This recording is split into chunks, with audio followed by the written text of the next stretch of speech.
3.07 కోట్ల మంది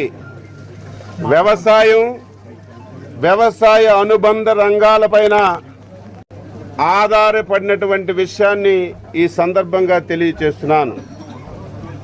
ఇటువంటి వ్యవసాయ రంగం, సహకార రంగం, మార్కెటింగ్ రంగం, పశు వైద్యం, డైరీ డెవలప్మెంట్ మరియు మత్స్యశాఖ లాంటి కీలకమైనటువంటి రంగాలను కలిపి ఆ మంత్రిత్వ శాఖను నా మీద అచంచలమైన విశ్వాసం, నమ్మకంతో అప్పజెప్పినటువంటి రాష్ట్ర ముఖ్యమంత్రి పెద్దలు గౌరవనీయులు శ్రీ నారా చంద్రబాబు నాయుడు గారికి హృదయపూర్వకమైనటువంటి నమస్కారాలు.